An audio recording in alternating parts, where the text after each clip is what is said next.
Bonjour et bienvenue dans Prière Inspirée.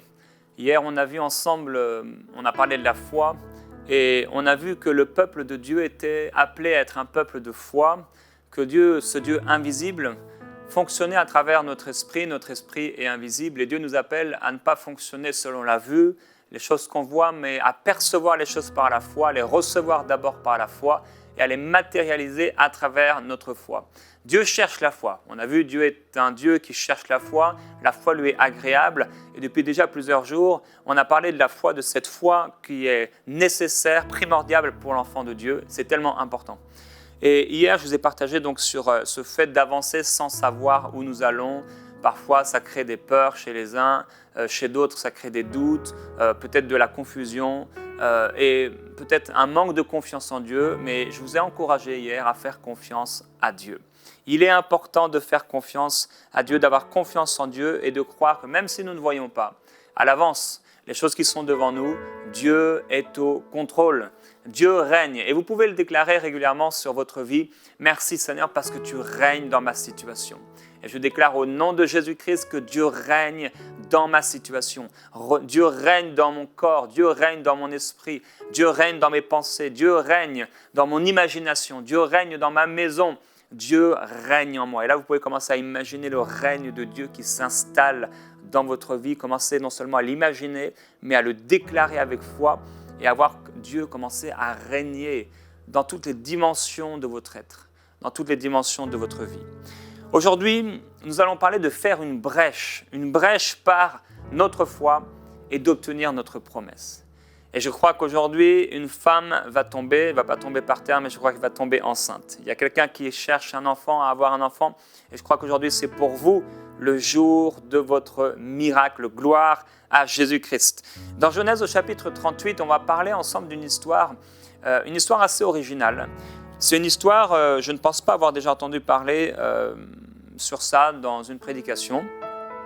C'est l'histoire de Judas et Tamar. La Bible dit qu'il y avait un homme, il s'appelait Judas, il a été donc dans un certain pays, c'est un pays retiré, il a vu la fille d'un Cananéen, elle s'appelait Shua. Et en fait, Judas et Shua vont ensemble avoir 3 enfants, 3 fils. Le premier fils va s'appeler Er, et la Bible dit qu'il déplaisait à Dieu et Dieu va le tuer. Il va avoir un second frère et donc on va appeler la femme du premier enfant, donc de Er, du premier fils, à épouser le second fils. Ce que vous savez, c'est ce qui se faisait dans les anciennes alliances. Lorsque une femme était mariée avec un homme, que cet homme mourait, si le second fils n'était pas marié, alors on donnait cette femme à son frère. D'ailleurs, même s'il était marié, ça pouvait aussi arriver. Et donc, on donne cette femme, qui s'appelle Tamar, à ce second frère.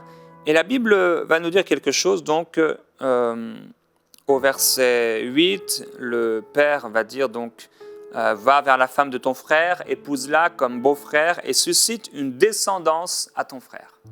Cette femme a vu son mari mourir, un mari d'ailleurs qui ne marchait pas avec Dieu, sans avoir une descendance.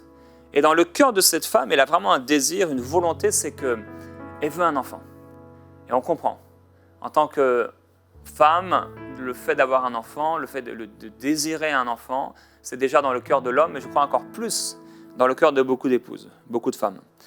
Et la Bible dit que Onan, sachant que cette descendance, donc lui c'est le deuxième fils, ne serait pas à lui, se souillait à terre lorsqu'il allait vers la femme de son frère. Donc on ne sait pas s'il faisait ça avant, ou s'il faisait ça pendant ou plutôt à la fin de l'acte sexuel. En tout cas, il se souillait à terre lorsqu'il allait vers la femme de son frère afin de ne pas donner de descendance à son frère. Donc, soit il s'est retiré avant, soit il faisait ça avant. En tout cas, peu importe, on comprend ici ce que Dieu veut dire.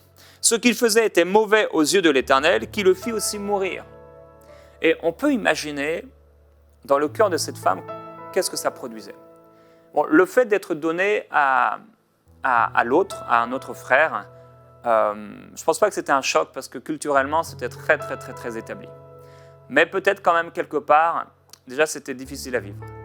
Mais en plus, pour cette femme, ce qui est peut-être difficile à vivre pour elle, en tout cas la perte d'un mari, c'est dur, elle se retrouve avec un homme donc son beau-frère, qui va vers elle et qui se souille à terre, donc qui refuse de lui donner une descendance. Et pour elle, c'est dur à vivre. Et alors, la Bible dit que Dieu fait mourir cet homme aussi, parce que ce qu'il fait n'est pas bon. Alors, il y a un troisième fils, ce fils-là, il s'appelle Shéla, et il est beaucoup plus jeune. Et le père va dire à cette femme, « Reste veuve dans la maison de ton père, jusqu'à ce que mon fils Shéla soit grand. » Parce qu'il disait, donc le père disait en fait en lui-même, « Celui-là va aussi mourir comme ses frères. » Tamar s'en alla et resta dans la maison de son père. Bien des jours s'écoulèrent et la fille de Shua, femme de Juda, mourut.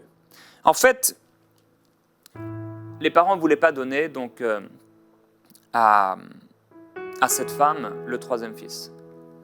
Parce qu'ils se sont dit, ils avaient peur, ils se sont dit, nos enfants meurent, etc. On ne veut pas qu'il meure, lui aussi.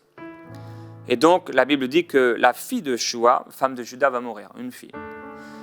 Et donc, le temps va s'écouler, cette femme qui veut avoir un enfant, et réalise qu'on ne lui donne pas ce troisième fils. On ne lui donne pas la possibilité d'avoir une descendance. Alors, il va user d'un stratagème, en fait, pour pouvoir arriver à ses fins. Et il va se mettre sur un chemin pendant que Juda, donc son beau-père, va se trouver sur une route et va se déguiser comme une prostituée. Juda va aller auprès d'elle et puisqu'il n'a pas d'argent ou quelque chose à lui donner, à manger ou quoi que ce soit, il va lui donner plusieurs de ses biens comme un signe, comme un gage en fait qu'il allait revenir bien sûr pour la payer. Et elle tombe enceinte.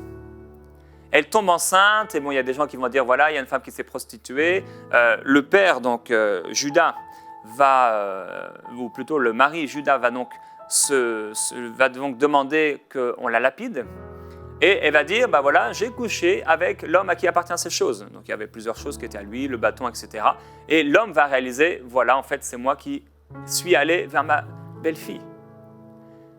Et il va dire, elle est moins coupable que moi parce que je n'ai pas voulu lui donner mon troisième fils et qu'elle ait une descendance. Elle va tomber enceinte de lui, et alors là, il y a un événement assez particulier.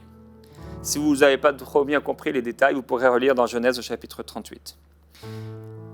Quand elle fut au moment d'accoucher, on vit que des jumeaux se trouvaient dans son sein. Pendant l'accouchement, il y en eut un qui présenta la main. La sage-femme le prit, c'était important, vous savez, celui qui sortait en premier pour eux, pour le peuple d'Israël. La sage-femme le prit et y attacha un fil cramoisi en disant « Celui-ci sort le premier ». Mais il retira la main, parce qu'en fait, il n'y avait pas de place. Et son frère sortit. Alors la sage-femme dit « Quelle brèche tu t'es ouverte ?» Elle lui donna le nom de Péretz. Ensuite sortit son frère qui avait à la main le fil cramoisi et on lui donna le nom de Zéra. Le premier frère voulait sortir, mais il n'a pas pu. Parce que son autre frère a commencé à le pousser dans le sein maternel et il est sorti le premier. On lui a donné le nom de Péretz. Il s'est fait une brèche. Et aujourd'hui, c'est de cette brèche dont j'aimerais vous parler. J'aimerais vous encourager à vous faire une brèche par la foi. La foi, c'est cette chose folle, complètement insensée selon les pensées des hommes. Cette chose qui ne se calcule pas, qui ne se raisonne pas, qui ne s'intellectualise pas, c'est une chose complètement insensée, humainement parlant, avec laquelle on peut se faire une brèche. On peut marcher sur l'eau. On peut multiplier les pains et les poissons. On peut appeler à la vie ceux qui étaient morts. On peut imposer les mains sur la malade et ils sont guéris. On peut apporter une parole de résurrection, de réconciliation. On peut transformer, changer la vie d'un homme ou d'une personne. C'est Péretz, on se fait une brèche. On peut se faire une arche, on se fait une brèche. On construit une arche pour sauver sa famille. C'est la brèche, on se fait une brèche. Et comme on l'a dit hier, on commence à avancer, on ne sait pas dans le lieu que Dieu nous montrera. Et là, on se fait une brèche de foi. C'est inconfortable pour la chair parce que la chair aimerait, et je suis parti en vacances dernièrement avec ma famille, c'était nos vacances annuelles, c'était bien, on allait de lieu en lieu. Et j'avais tout planifié à l'avance et on a fait beaucoup d'hôtels, beaucoup d'endroits, c'était beau. On était dans plusieurs endroits, dans 2 pays. Et il y a un moment, on n'avait rien. Il n'y avait pas d'hôtel, tous les hôtels étaient compliqués. Et pour la chair, c'est inconfortable. On aimerait savoir où on va dormir ce soir. On aimerait le savoir. Péretz, on se fait une brèche par la foi. La foi, j'ai dit que le chemin de la foi, c'est l'esprit, le monde invisible. C'est l'esprit. C'est le chemin sur lequel la foi peut commencer à marcher. Sur l'invisible, quelque chose qu'on ne voit pas. Péretz, ce fils, ils étaient deux dans son sein, et cette femme elle-même, cette femme donc qui s'appelle Tamar, elle a un premier mari, elle ne peut pas elle tombe pas enceinte, il meurt. Le deuxième, il ne veut pas lui donner de descendance, il meurt. Le troisième, normalement, on aurait dû lui donner comme époux, mais on refuse de lui le donner. Et elle est tellement déterminée, elle dit, moi, je vais me faire une brèche. Moi, peut-être que toutes les circonstances sont contre moi pour que j'ai un enfant, mais je vais me faire une brèche. Elle se fait une brèche. Elle use d'intelligence, si on veut, pour arriver à ses fins. Elle se présente sur le chemin, elle se déguise pour aller coucher avec son beau-père. Bien sûr, bon, on sait que ce n'est pas bien, etc. Bon, on pourrait parler des cultures de l'époque. Bon. Mais en tout cas, elle se fait une brèche. Elle se fait une brèche. Et les deux enfants qui naissent d'elle, le premier commence à sortir, il dit « Youhou, je suis l'aîné, je suis le fils de la promesse, je suis celui qui va recevoir avant mon frère l'héritage. Je suis le suivant, je suis le prochain. » Et non, à ce moment-là, sort son autre frère. Ah, gloire à Jésus-Christ. Je ne sais pas si on t'a qualifié de second, si toute ton enfance on a dit que tu étais le dernier, si les circonstances sont en train de te montrer que parmi tes frères, c'est toi qui prospères le moins, que peut-être parmi ta famille, tu es la honte de la famille, mais je veux t'encourager aujourd'hui à te faire une brèche par la foi. Tu es une femme aujourd'hui, tu entends cela et tes sœurs sont toutes mariées, ont toutes des enfants et toi tu es marié mais tu n'as pas d'enfants et c'est le jour pour toi où tu vas enfanter. Un fils nous est donné. On l'appellera admirable, conseiller, Dieu puissant, Dieu avec nous. Alléluia, gloire à Dieu. Dieu fait des choses incroyables, impossibles à l'homme.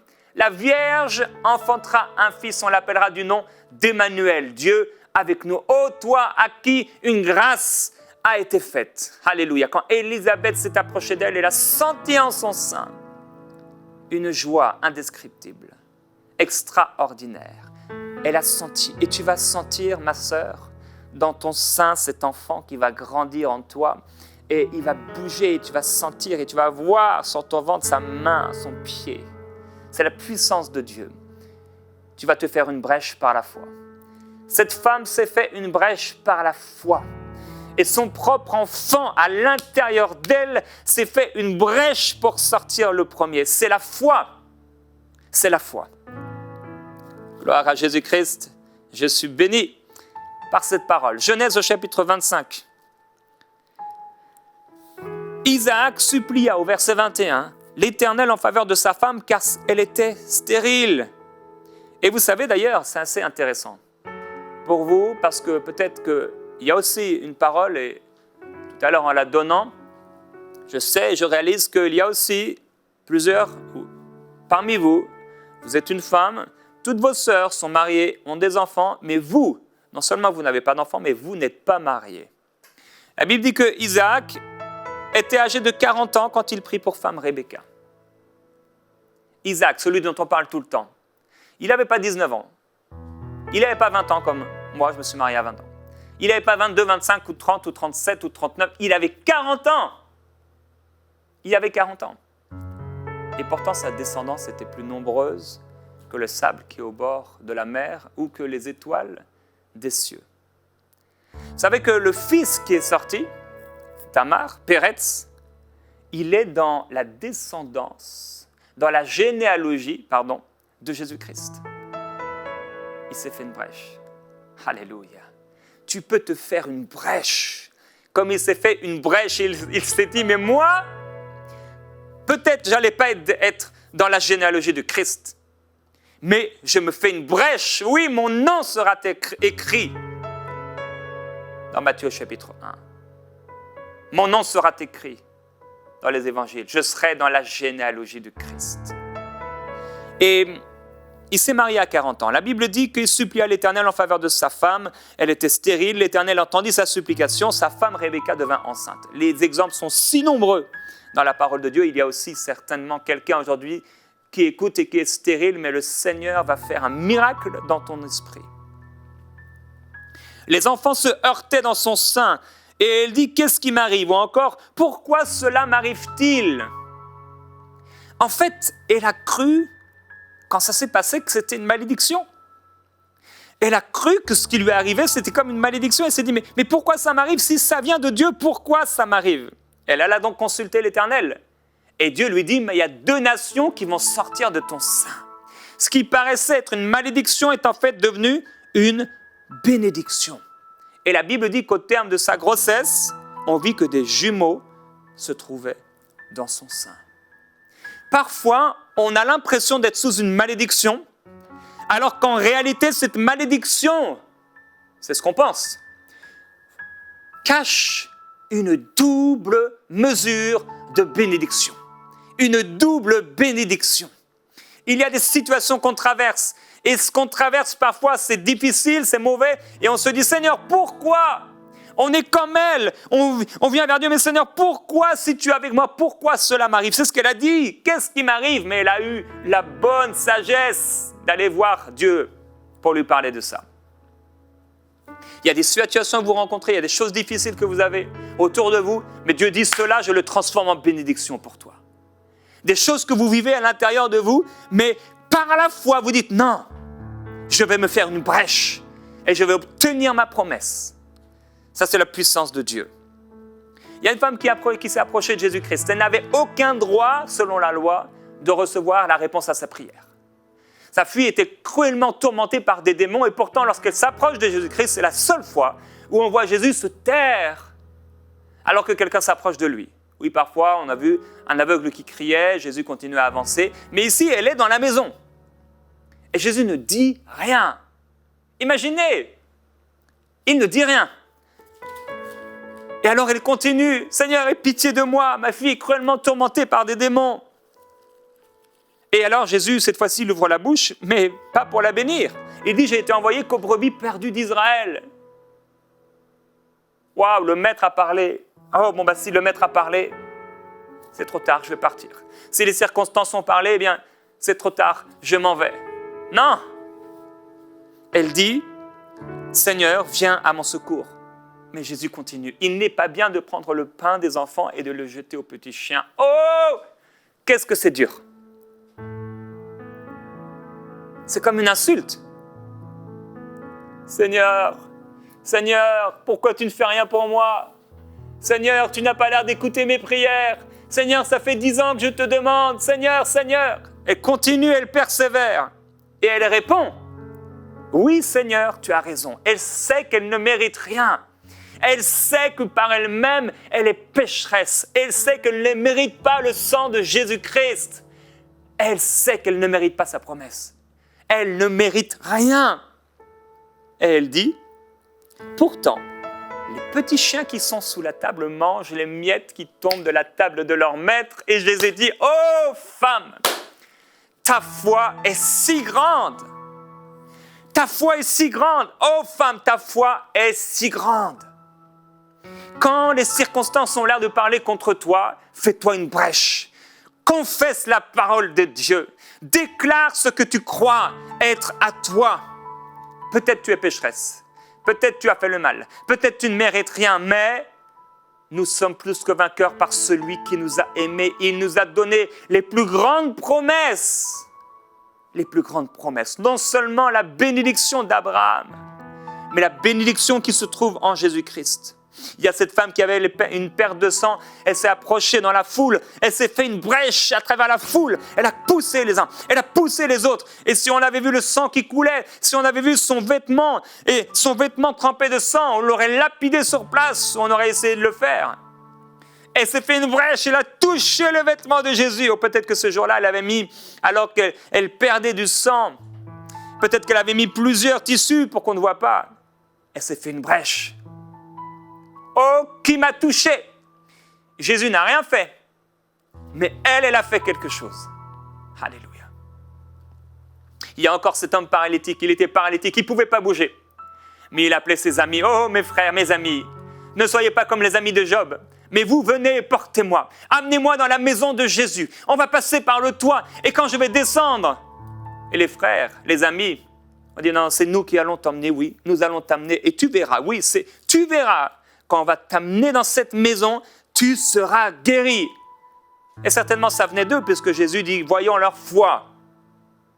Voyons leur foi. Il dit au paralytique. Il a commencé à parler sur le paralytique. Et nous savons que le paralytique a été guéri. Ils se sont fait une brèche à travers la foule. La Bible dit qu'ils n'ont pas pu entrer dans la maison parce qu'il y avait une grande foule. Alors ils sont passés par le toit, ils ont commencé à enlever le toit. Vous savez, ce n'est pas des toits comme aujourd'hui. Ils ont commencé à enlever, peut-être la paille, on ne sait pas. Ils ont enlevé et ils sont passés par le toit. Ils se sont fait une brèche. La foi, c'est cette dimension de ta vie où tu te fais une brèche, comme comme Dieu a parlé au prophète. Jérémie le dit, tu vas creuser dans la muraille et tu vas passer comme un fugitif. Tu te fais une brèche. Ça, c'est la foi. Ça, c'est la foi. Il y a encore cette femme infirme. Elle était dans le temple et elle savait que Jésus allait être là, puisqu'il allait dans le temple enseigner tous les jours. Elle était infirme depuis 18 ans. Et ce jour-là, Jésus proclame une parole de délivrance sur elle. Les pharisiens sont mécontents et ils leur disent, mais allez vous faire guérir les autres jours, mais pas le jour du sabbat. Ça veut dire qu'elle était venue pour être guérie. Et que plusieurs étaient là. Et ils voyaient bien les pharisiens. Quand Jésus était là, dans le temple, il y avait plein de gens. Et tous les malades étaient là parce qu'ils étaient dans l'expectative. Oh, Dieu va faire quelque chose pour moi. Ils étaient dans l'expectative. Et quand Jésus n'était pas là, il n'y avait plus rien. Ils étaient là comme dans certaines églises, ou une église où j'ai été, où il y avait une pancarte, ici, faites silence, dans la maison de Dieu. Oh, mais dans la maison de Dieu, il n'y a pas de silence. Dans la maison de Dieu, il y a surtout des cris de réjouissance et de gloire. Et si j'ai été dans le silence, parce qu'il faut entendre et écouter parfois, ensuite je suis dans la réjouissance, je suis dans la joie, parce que mon Dieu pourvoira et a pourvu à tous mes besoins. Il est mon Dieu, il est mon roi. Il est mon bouclier. Il y a encore cet homme à la piscine de Bethesda. On ne sait pas pourquoi il reste là, alors qu'il est impossible pour lui qu'il y arrive le premier. Il y a des gens qui viennent, ils ont des souffrances intérieures. Ce sont des maladies, eux, ils ont leurs jambes, ils peuvent courir. Mais lui, il ne peut pas bouger, et il reste là. Il voit les uns et les autres, année après année, être guéris, et pourtant il reste là. Mais pourquoi? Parce que quelque part, il est dans l'expectative. Et pourtant, il est méchant, cet homme. Il est méchant, c'est un homme mauvais. C'est un homme mauvais parce que lorsqu'il ne sait pas qui l'a guéri, et les pharisiens commencent à lui dire, mais qui c'est qui t'a dit de prendre ton lit, c'est le jour de sabbat? Qui c'est qui t'a fait ça? Je ne sais pas qui m'a fait ça. Et après il voit Jésus, Jésus se révèle à lui dans sa bonté, dans son amour, et lui qu'est-ce qu'il fait? Méchant comme il est, il va voir les pharisiens. C'est lui qui m'a fait ça. Imaginez, il était tellement méchant cet homme. Dur. Et il n'était pas le seul d'ailleurs. Plusieurs ont fait comme ça. Et je crois que plusieurs ont perdu leur guérison après. Malgré leur méchanceté, Jésus les a guéris. Et j'aimerais même peut-être dire que leur foi les a amenés à la guérison. Leur foi les a amenés à être transformés complètement. Il faut, aujourd'hui, que tu te fasses une brèche par ta foi. Il faut que tu te fasses une brèche par ta foi. Dieu t'appelle aujourd'hui à faire une brèche. Une brèche par ta foi. On a eu un témoignage d'une sœur qui a écrit « Je vous suis éternellement reconnaissante parce qu'à travers votre vidéo, j'ai été définitivement libéré de l'esprit démoniaque qui m'avait pourri une grande partie de mes années. J'ai reçu ma guérison et restauration et le Seigneur travaille pour établir bien des choses dans ma vie, et plus encore. Et en plus, lors d'une session avec le pasteur Kwamenan, dans Prière Inspirée, en plein dans mon bureau, j'ai reçu le baptême du Saint-Esprit, je me suis mis à parler en langue, c'était magnifique. Pendant une bonne heure, j'étais là touché par l'Esprit de Dieu. Gloire à Jésus-Christ. Mais elle demande une prière. Je vous écris pour ma maman qui est accablée par des esprits impurs depuis août 2017. Les hommes de Dieu ont prié pour elle, rien n'a fait. En longueur de journée, on lui parle, on la nargue, on l'humilie et parle de mauvais esprits. On lui envoie des fois des douleurs le long du corps, des douleurs atroces. On tape des tambours dans ses oreilles. Bref, des manipulations, toutes sortes de choses pour la désintégrer totalement. Elle a arrêté de prier, elle n'y croit plus. J'ai beau l'exhorter, rien. J'ai téléchargé plusieurs de vos vidéos pour qu'elle écoute, pour stimuler sa foi, rien. Elle s'est abandonnée à l'ennemi et lui, il fait ce qu'il veut d'elle. Mais je sais que le Seigneur est vivant, il veut la sauver définitivement et la guérir totalement. Aidez-moi s'il vous plaît, je crois que ce qui est impossible aux hommes est possible à Dieu. Alors nous allons proclamer ensemble, si vous voulez bien, je sais que vous avez une brèche à faire pour votre propre vie, mais si vous voulez bien, on va faire une brèche maintenant pour la vie de cette maman. Nous allons maintenant faire une brèche dans la vie de cette femme, ensemble, par la foi.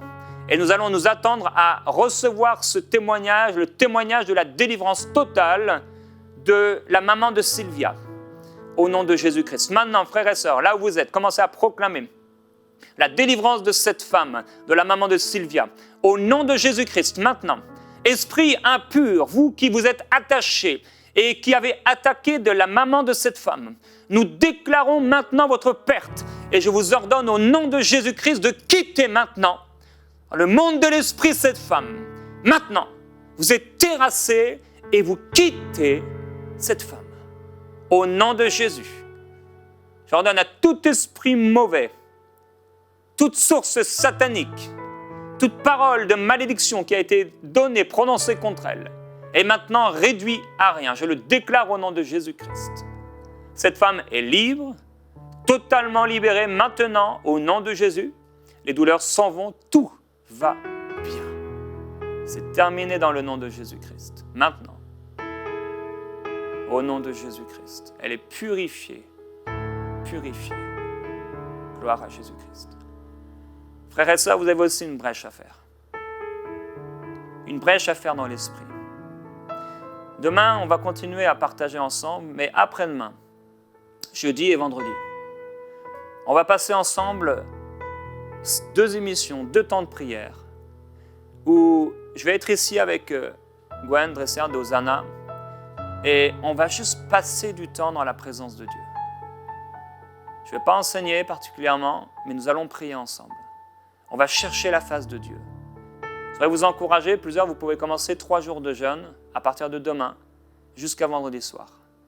Demain, on va continuer d'enseigner, mais après-demain et après-demain, on va passer 2 jours ensemble dans la présence de Dieu, dans la présence du Saint-Esprit, à prier et à chercher la face de Dieu.